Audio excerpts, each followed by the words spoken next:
This narrative is called, My Mom Asked Me to Call Off My Wedding Because It Would Hurt My Sister, so I Uninvited Them. Hello everyone. Before we get started, I'd appreciate a quick favor. If you enjoy content like this, please hit the subscribe button. It's free, supports the channel, and ensures you don't miss any amazing videos. Now, let's dive in. Hi Reddit. You'd think getting engaged would be one of the happiest moments of your life, right? Yeah, so did I. But it turned out for me, it was just the beginning of a huge mess of drama I never expected. I'm Emily, 30 years old, and my fiancé, Ryan, 31, proposed to me last March. We've been together for 6 years. He's my best friend, my partner, and truly the most supportive person I know. When he got down on one knee, it felt like everything had finally fallen into place. But as soon as I shared the news, my mom and half-sister Cassie, 24, made my engagement and wedding their personal battleground. A bit of background. My mom married my stepdad, Tom, when I was 5. Cassie is their daughter. And while we grew up together, we've always been more like acquaintances who put up with each other rather than actual sisters. Cassie has always had this strange competitive streak towards me. It started when we were kids. She'd throw a fit if I got a better grade or if one of my relatives gave me a compliment. As we got older, the competition just grew. I went to college on a scholarship while Cassie didn't go at all. I've been with Ryan for years, while she's hopped from one chaotic relationship to another. And now that I'm engaged, she's acting like my happiness is some personal vendetta against her. Anyway, Ryan proposed last March during a quiet weekend at home, and we planned a wedding for January. We wanted something small and intimate, with around 70 guests. It felt perfect for us. I was so excited to start planning, and I thought my family would be too, but I was wrong. When I called my mom to tell her the news, her first response wasn't excitement. It was, "Oh, Cassie's not gonna like this." I laughed, thinking she was joking, but she wasn't. Apparently, my engagement was going to hurt Cassie's feelings because she was single and still trying to figure things out. I brushed it off at first, thinking it was just a strange comment. But then, a few weeks later, Cassie announced she was getting married to a guy she'd only been dating for 3 months. Now, I try not to judge other people's choices, but this didn't feel right. Cassie's always been impulsive, but marrying someone after 3 months when none of us even knew him seemed off. But I kept quiet, thinking it was her life, her decision, and not my place to judge. Fast forward to July, and Cassie's whirlwind marriage ended as quickly as it began. Her husband, Jake, cheated on her with her best friend just 2 months after their wedding, and she filed for divorce. It was a messy and heartbreaking situation, and I genuinely felt bad for her. I tried to support her, but every time I reached out, I got the cold shoulder. It seemed like she was mad at me, but I couldn't figure out why. Then it hit me. Cassie didn't want my support. She wanted to blame me. From what I pieced together, she thought I somehow triggered her rushed marriage. Like my engagement announcement was some kind of challenge she had to win. And when her marriage fell apart, I guess it was easier for her to resent me than to take responsibility for her own decisions. By the time fall rolled around, things were tense. Cassie and I hadn't really spoken since her divorce, and my mom was acting weird. Every time I brought up wedding planning, she'd get quiet or change the subject. It felt like she was avoiding the topic, but I didn't push it. I thought she just didn't want to talk about weddings because of Cassie's situation. I should have seen the signs. Nothing prepares you for the sheer absurdity of being guilt-tripped about your own wedding. I thought planning a wedding would be stressful due to logistics or budgets, not because my own family was turning it into some twisted competition. So, it's mid-November, and Ryan and I had just sent out our wedding invitations. I was super excited, finally feeling like everything was coming together.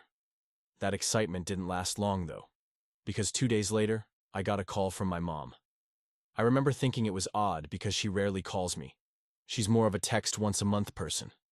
But I answered, thinking she might want to discuss the wedding.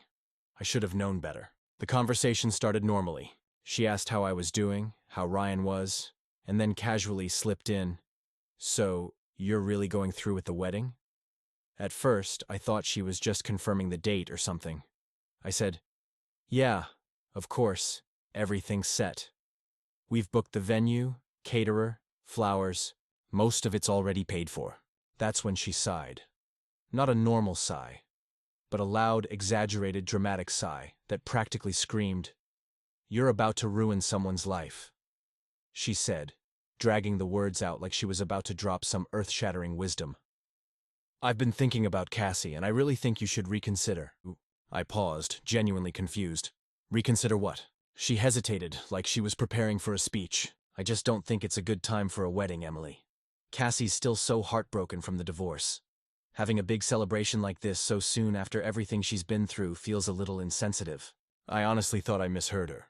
Wait, you think I should cancel my wedding for Cassie? Well, yes, she said, like it was the most reasonable request in the world. She's been through so much, and seeing you get married so soon after her divorce will hurt her a lot. I was stunned. I didn't even know how to respond. Mom, we've been planning this wedding for almost a year. The venue's booked, the deposits are paid.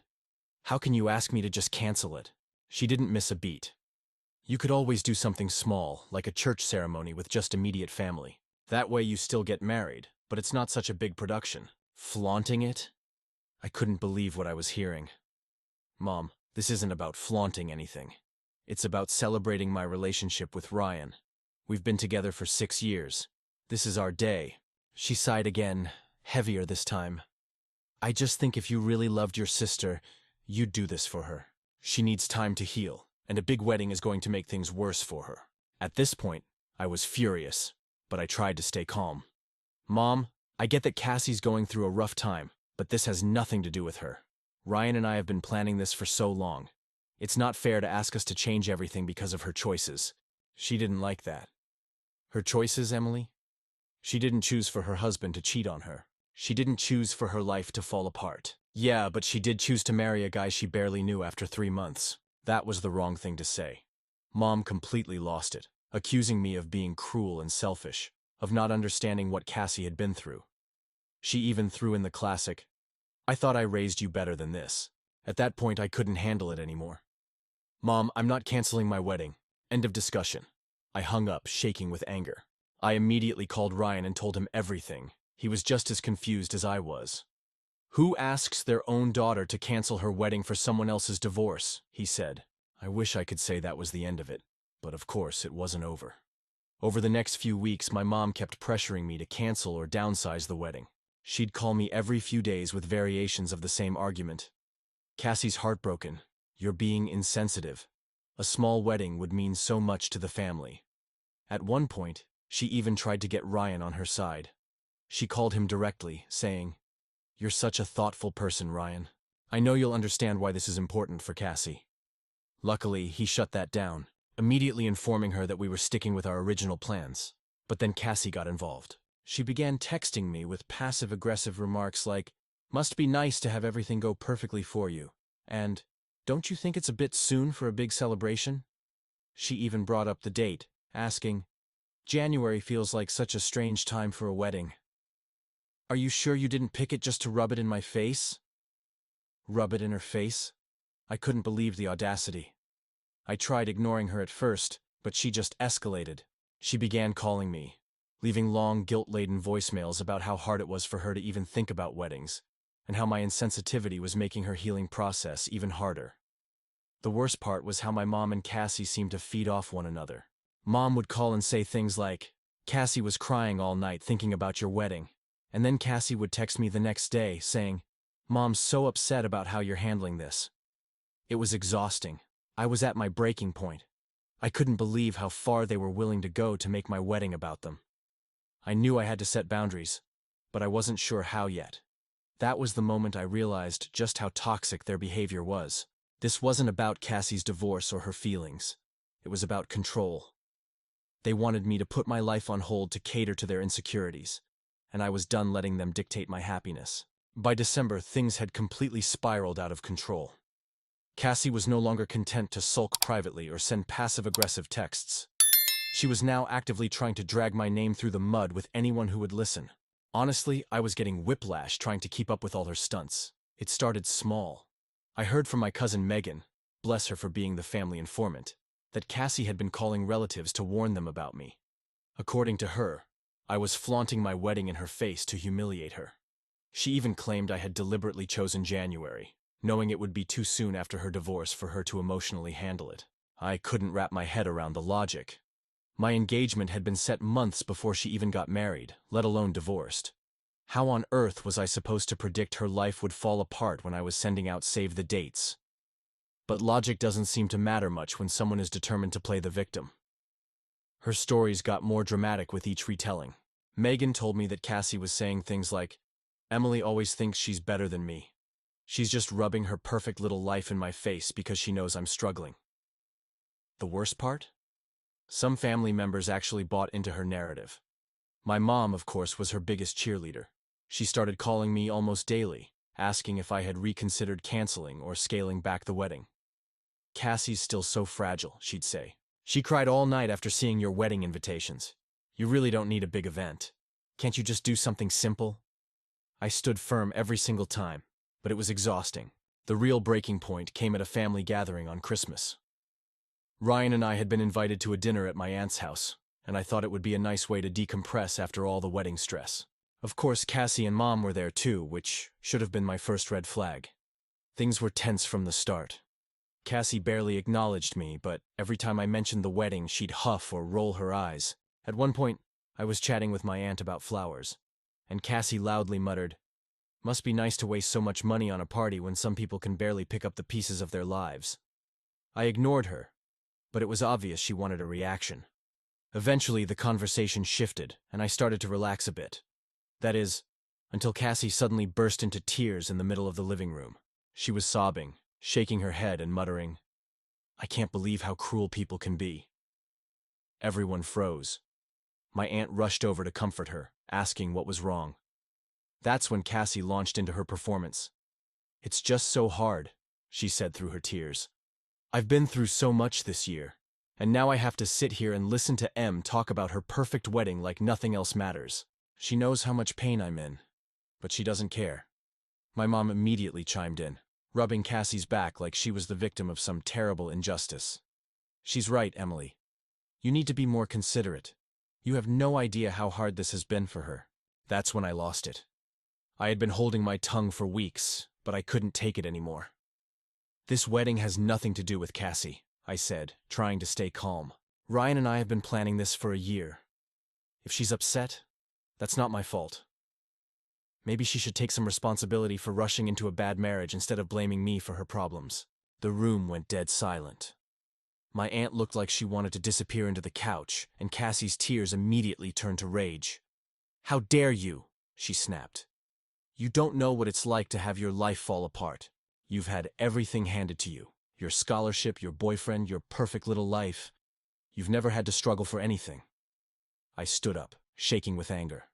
"You're right, Cassie. I don't know what it's like to have my life fall apart. But that's because I don't make impulsive decisions just to compete with other people. Maybe if you spent less time being bitter and more time working on yourself, you wouldn't be in this situation." At that point, Ryan grabbed my hand and said, "We're leaving." I didn't argue. On the drive home, I kept replaying the conversation in my head, second-guessing whether I had been too harsh. But the more I thought about it, the more I realized I had every right to stand up for myself. Cassie had been pushing me for weeks, and I was done letting her turn my wedding into her pity party. What really stuck with me, though, was how Mom had jumped to Cassie's defense without hesitation. Not once did she try to understand my side, or even acknowledge how much stress this whole situation was causing me. It felt like she had chosen her favorite, and it wasn't me. The next day, I got a text from Mom. "You owe your sister an apology for what you said last night. She's been through so much, and you were unnecessarily cruel." I didn't reply. I was done apologizing for things that weren't my fault. By this point, it was clear that Cassie wasn't going to back down, and Mom wasn't going to stop enabling her. I don't know what their next move will be, but I know I have to start preparing for the worst. I'll update you soon if anything comes up. Hey again, thank you so much for your comments and support on my last post. Your advice really helped me. After the disaster at the family dinner, I knew I had to draw a hard line. Cassie and my mom weren't just being unreasonable.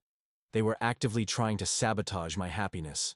Ignoring it clearly wasn't working, and every attempt to defend myself just seemed to fuel their drama. I realized the only way to move forward was to completely shut them out of the wedding. That decision wasn't easy, but it was necessary. 2 days after the dinner, I sat down with Ryan and laid everything out. "I think I need to uninvite them," I said, feeling a lump in my throat. "They're just going to make things worse if they're there." Ryan nodded immediately. I've been thinking the same thing. It sucks, but this is your day, our day, and you deserve to enjoy it without worrying about their next move. Hearing his support made me feel a little better. But the thought of actually cutting off my mom and sister from my wedding was daunting. It wasn't just about them. It was about the ripple effect it might have on the rest of the family. Still, I knew I couldn't let their toxic behavior overshadow everything Ryan and I had worked so hard to plan. So, I drafted an email. I kept it short and factual.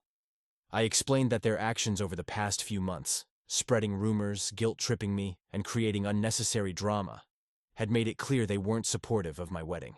I told them that their behavior had caused me significant stress, and for my own peace of mind, I had decided to uninvite them. I hit send and immediately felt like a weight had been lifted off my shoulders. Within hours, the responses started rolling in. Mom was the first to reply, and let me tell you, it was a doozy. She called me cold-hearted and accused me of tearing the family apart. Her email was filled with dramatic phrases like, "I never thought my own daughter would betray me like this," and "You've chosen a man over your own blood." She even threw in a line about how my dad would be disappointed in me if he were still alive. Classic guilt trip tactics. I didn't reply. Next came Cassie. Her response was exactly what I expected, full of anger and self-pity. She accused me of being jealous of her, still not sure what I'm supposed to be jealous of, and claimed I was punishing her for being honest about her feelings. She ended her email with, "You'll regret this when you realize you've destroyed this family." I didn't reply to her either. The fallout didn't stop there. Over the next few days, I started getting calls and texts from other family members, mostly the ones Mom and Cassie had already poisoned against me. My uncle called to tell me I was being immature and should just let it go for the sake of family harmony. A cousin I barely speak to left a voicemail saying, "I can't believe you do something like this to your own mother." At first, I felt overwhelmed by the backlash, but then something amazing happened. The people who actually mattered started showing up for me. My dad, sister, Aunt Laura called me to say she was proud of me for standing up for myself. "You've put up with their nonsense long enough," she said. "It's about time you put your foot down." My cousin Megan, who had been keeping me updated on Cassie's antics, sent me a long text saying, "Don't let them get to you. Everyone who really knows you is on your side." Even my godmother, one of the most no-nonsense people I know, called to tell me I was doing the right thing. "Your wedding should be about love and celebration, not drama and bitterness," she said. Their support was like a balm for my soul. For the first time in weeks, I felt like I wasn't alone in this fight. But of course, Mom and Cassie weren't going to let it go quietly. About a week after I sent the email, I got another call from Megan. "You're not going to believe this," she said, sounding both amused and annoyed. "Cassie's telling people you uninvited her because you're threatened by her." I couldn't help but laugh. Threatened by what, exactly? Apparently, she'd been telling people I was worried Ryan had feelings for her, Megan said. "She claims he's been flirting with her, and you found out, so you're trying to get rid of her to save face." It was so ridiculous, I didn't even know how to respond. We both knew there was zero truth to anything she was saying. Still, it was infuriating that she was trying to drag him into her web of lies. "That's just desperate," I said. "No one's going to believe that." "Honestly, most people don't," Megan said. "But you know how she is. She's going to keep spinning the story until she finds someone gullible enough to take her side." I decided not to waste any more energy worrying about Cassie's delusions. At this point, I was focused on protecting my peace and making sure my wedding day went off without a hitch. To that end, Ryan and I sat down to go over the guest list and finalize all the details. We reached out to the venue to make sure they had our backs in case Cassie or Mom tried to pull anything. We also hired a couple of security guards to keep things under control. Something I never thought I'd have to do for my own wedding. But here we were. Through it all, Ryan was my rock. He reminded me that this was our day, and that we didn't owe anyone an explanation for protecting our happiness. By the time New Year's rolled around, I felt like I was finally regaining control. Cassie and Mom could spin their narratives all they wanted, but they weren't going to ruin this for me. Thanks for sticking around until here. I'll update you soon. I know it hasn't been long since my last update, but what happened is something I absolutely needed to tell you about immediately. If you thought Cassie's antics couldn't get any worse, buckle up, because this one takes the cake. By the time January rolled around, I thought I'd seen every shade of her jealousy, pettiness, and downright manipulative behavior. But what she tried to pull next left me absolutely floored, and honestly, a little disgusted. It all started with a strange text Ryan got one evening. We were sitting on the couch, finally relaxing after a stressful day of finalizing wedding details when his phone buzzed. He glanced at it, and I noticed his face immediately go from relaxed to tense. "What is it?" I asked, already bracing myself for drama. "It's Cassie," he said, showing me the message. The text read, "Hey Ryan, I really need someone to talk to. I know you probably think I'm a terrible person right now, but I'm really struggling, and I feel like you're the only one who understands. Can we meet up?" At first, I didn't know how to react. I mean, on the surface it seemed innocent enough, but knowing Cassie and knowing how hard she'd been working to cause problems, I had a bad feeling. Ryan must have sensed it too because he didn't reply right away. Instead, he turned to me and said, "I don't like this. It feels off." "Because it is off," I said. "She's never even liked you. Why would she suddenly want to talk to you about her feelings?" We agreed it was best to ignore her, but the messages kept coming over the next few days. She sent Ryan a string of increasingly desperate texts.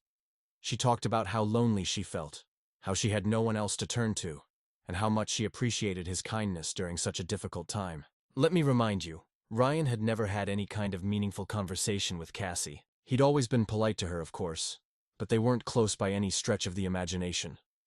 So this sudden outpouring of gratitude felt calculated. Ryan was as creeped out as I was, but we both decided it was better to wait and see what her endgame was before responding.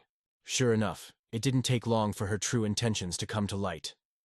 Later, Ryan got another message, and this one was so blatant it made my blood boil. Cassie wrote, "I've been thinking a lot about you lately. I know it's wrong, but I can't help it. I feel like we have a connection that Emily doesn't understand. I don't know what to do with these feelings." I was furious, not just at her for being so brazen, but also at the sheer disrespect of it all. She knew we were getting married in a matter of days, and here she was, trying to wedge herself between us with some cheap tricks. Ryan, bless him, immediately showed me the message and asked, "How do you want to handle this?" I took a deep breath and said, "Let's not give her the satisfaction of a direct response. Block her number, but before you do, take screenshots of everything." He did exactly that, and we kept the screenshots as receipts, just in case she decided to try spinning some wild narrative later. The next morning, I decided I wasn't going to let this slide. I didn't respond to her directly. There was no point in engaging with someone so desperate for attention. But I did send an email to my mom and a few other close family members, laying out what had happened. I kept it straightforward, attaching the screenshots and explaining that this was the proof I was right to uninvite Cassie from the wedding. "This behavior is toxic and manipulative," I wrote. "I've done everything I can to keep the peace, but this crosses a line, and I hope now you understand why I excluded her." The responses were mixed. My mom predictably came to Cassie's defense. She claimed I must have misunderstood her intentions and that I was blowing things out of proportion. She even had the nerve to suggest that Ryan might have misread the messages. "I can't believe you'd accuse your own sister of something so horrible," Mom wrote. "Cassie's just going through a tough time, and you're making it all about you." I rolled my eyes so hard I almost sprained something. At this point, I wasn't even surprised. But other family members were much more supportive. Megan, my cousin, who'd been in my corner from the start, called me immediately after reading the email. "Are you serious?" she said. "I knew Cassie was a piece of work, but this is next level. Good for you for cutting her off." My dad's sister, Aunt Laura, was just as outraged. "You're absolutely right to keep her out of the wedding," she said. "She's proven time and again that she doesn't respect you, and this just confirms it." Their support meant the world to me, but I'd be lying if I said it completely erased the hurt. Cassie's stunt wasn't just disrespectful, it was humiliating. It felt like she was trying to undermine everything Ryan and I had built together, and I couldn't understand why. Was it jealousy? Spite? Some twisted need for attention? Maybe all of the above. Whatever her reasons, I knew one thing for sure. She wasn't going to win. With just a few days left until the wedding, I made a promise to myself that I wouldn't let Cassie or Mom ruin this for me. I also made sure to double down on security measures for the big day. I reached out to the venue and gave them a heads up about the situation, letting them know Cassie and Mom were explicitly uninvited. I even hired an extra security guard, just in case they decided to show up anyway. It felt a little extreme, but after everything they'd pulled, I wasn't taking any chances. I now feel more prepared than ever to face whatever nonsense they might try to throw my way. Cassie's dirty tricks might have shaken me, but they didn't break me. If anything, they only made me more determined to stand my ground and protect my peace. Thanks again for all your support through all this. I'll update you soon. Hey again. Let's hope it's the last time you hear about my family drama. Let me tell you, I thought I had prepared myself for every possible scenario leading up to my wedding, but nothing quite prepares you for the moment when your own family tries to sabotage the happiest day of your life. The morning of the wedding started off beautifully. The venue looked magical with all the flowers and decorations we'd picked out over the past year. The weather was perfect for our ceremony, and my bridesmaids kept me laughing and relaxed while we got ready. Ryan and I had agreed to do a first look before the ceremony, so once I was dressed, I stepped outside to meet him in the garden. The second I saw him standing there, looking every bit as nervous and excited as I felt, all the stress and drama melted away. This was the moment I'd been waiting for, and nothing else mattered. Or so I thought. About 30 minutes before the ceremony was set to begin, I was back in the bridal suite doing some last-minute touch-ups when my maid of honor, Amanda, came rushing in. She looked flustered, which immediately set off alarm bells. "You're not going to believe this," she said. "Cassie and your mom are here." My stomach dropped. "What? How?" "I thought security was handling it," I said, my voice shaky. "They're trying to get in," Amanda said. "Security stopped them at the gate, but they're causing a huge scene." Of course they were. I took a deep breath, trying to steady myself. "What are they saying?" Amanda hesitated, which told me it wasn't good. "Your mom's crying and saying she just wants to see her daughter get married," she said. "Cassie's, well, she's screaming about how you're a horrible person and how you don't deserve this day." I felt my blood start to boil. It wasn't enough for them to make the months leading up to the wedding a nightmare. They had to try to ruin the actual day too. "What do you want me to do?" Amanda asked. "Nothing," I said firmly. "Let security handle it. If we go out there, it's just going to give them what they want." Amanda nodded and left to check in with the guards. Meanwhile, I sat down and tried to collect myself. I could hear my mom and Cassie faintly in the distance, shouting and arguing with security, and it took everything in me not to march out there and give them a piece of my mind. A few minutes later, Amanda came back with an update. "They're refusing to leave. The venue manager offered to call the police, but they're worried it'll cause an even bigger scene." I groaned. This was exactly why I'd uninvited them in the first place. "Do you want me to tell Ryan?" Amanda asked. I shook my head. "No, he doesn't need this stress right now. Just make sure they don't get anywhere near the ceremony." Thankfully, security was on top of it. They managed to keep my mom and Cassie contained to the parking lot, and eventually, the venue staff called a ride service to take them away. But not before Cassie shouted loud enough for everyone in the vicinity to hear. "You'll regret this, Emily. You'll regret cutting out your own family." Once they were gone, I took another deep breath and told myself to let it go. They were out of sight now, and I wasn't going to let them steal my joy. The ceremony itself was everything I dreamed of and more. Standing up there with Ryan, surrounded by our closest friends and family, the supportive ones at least, I felt an overwhelming sense of love and gratitude. This was what mattered. Not the drama, not the bitterness. Just this moment with the people who truly cared about us. After the ceremony, during the cocktail hour, I started hearing bits and pieces about what had gone down with my mom and Cassie. Apparently, they'd been shouting accusations at the security guards, saying I was brainwashed by Ryan, and that the family would never forgive me for excluding them. A few guests even overheard them from the parking lot, which was embarrassing. But most people just rolled their eyes and brushed it off. My dad's sister, Aunt Laura, came up to me during dinner and said, "I'm so proud of you for standing your ground. They showed their true colors today, and everyone sees it now." That was a common sentiment throughout the night. Cousins, friends, even some of my mom's old friends pulled me aside to tell me they were on my side. It felt like a collective reckoning. People finally realized how toxic my mom and Cassie had been, and they weren't having it. The rest of the evening was a blur of laughter, dancing, and pure joy. Ryan and I shared our first dance under twinkling lights. My maid of honor gave a hilarious and heartfelt toast, and my dad's best friend, who's practically an uncle to me, brought the house down with a story about how he once caught Ryan trying to sneak out of a family barbecue with a plate of ribs. By the time the night ended, I felt lighter than I had in months. Cassie and my mom hadn't won. Their attempts to ruin the day had only highlighted how much love and support Ryan and I had from the people who actually mattered. When I got back to the hotel that night, I checked my phone and saw I had a dozen missed calls and texts from my mom. I didn't bother reading them.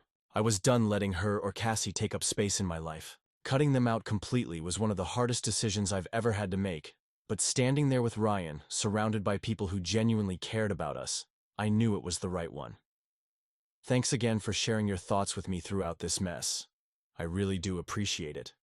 I'll let you know if there's any after-wedding drama. Let's hope not. I'm so done. Lowell. Hey Reddit, you won't believe what happened about a week after the wedding. I got a call from my cousin Megan, who, as usual, was the first to deliver the family gossip. You're not going to believe what just happened, she said, sounding way more excited than concerned. I sighed.